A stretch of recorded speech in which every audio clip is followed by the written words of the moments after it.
Let's talk about how to create energy visualizations that actually work. See, to learn energy healing, the first step is to build and move energy. And the easiest way to learn that is through visualization. But not just any visualization. It has to be the right one for you. See, that for you is key. There's no one right visualization for everyone.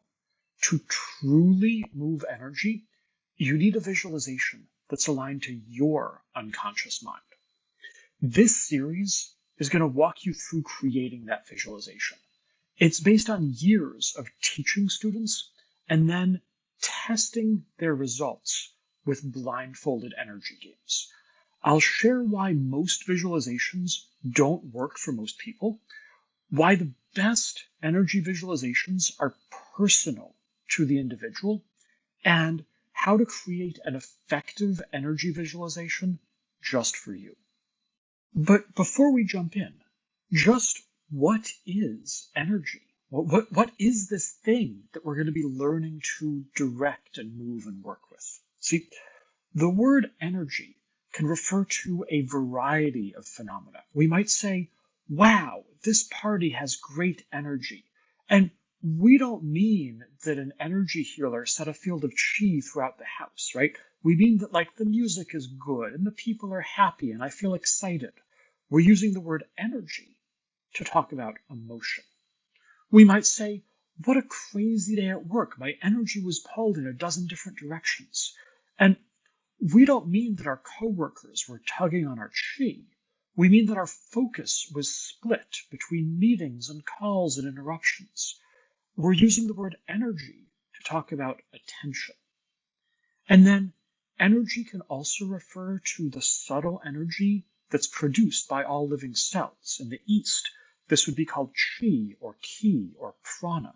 And in the West, it's called biofield energy or simply energy.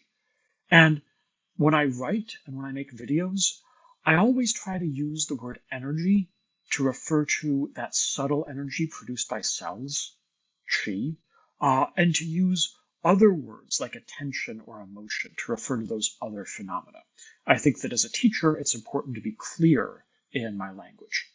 So that's what we're going to be learning to move, is chi, or that subtle energy produced by cells. Let's talk about why most visualizations don't work for most people. See, there's no one right way to visualize energy, but that doesn't mean that every energy visualization is equally effective. Here's the thing. Visualization is about communicating your intent to your unconscious mind. But energy feels different to different people.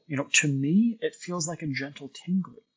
To my students, it's felt like heat or a pleasant pressure, or one student even described a particular energy as feeling like a stack of pancakes in her hand.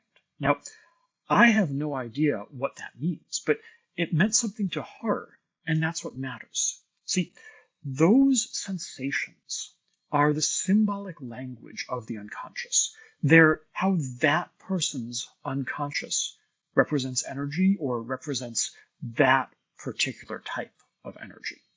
So if energy feels like heat to someone, then heat is how their unconscious represents energy. Now, my visualization needs to speak to my unconscious based on the way energy feels to me.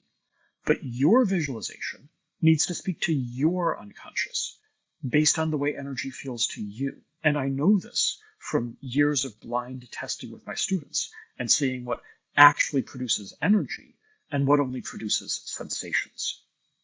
So with that in mind, imagine that we have a teacher who gives everyone one of these common visualizations, right? They say, visualize colored light moving up from the earth and into your body, or visualize a white light moving down from the sky and into your head, or the one that I used when I first started teaching, visualize a glowing mist that enters your body with each breath, right? You see the problem? That visualization might work great for that teacher, but Energy feels different for everyone.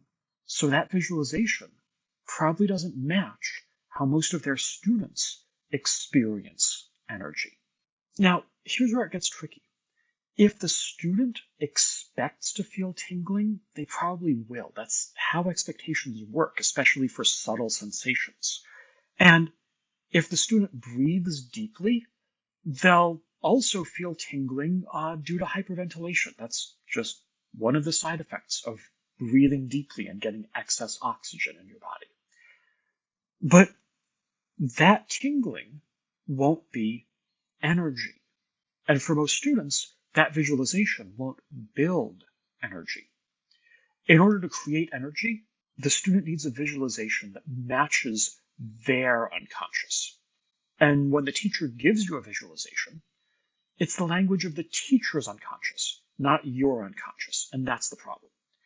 The solution is to build a visualization for yourself that speaks the language of your unconscious. And the next video in this series is going to show you how.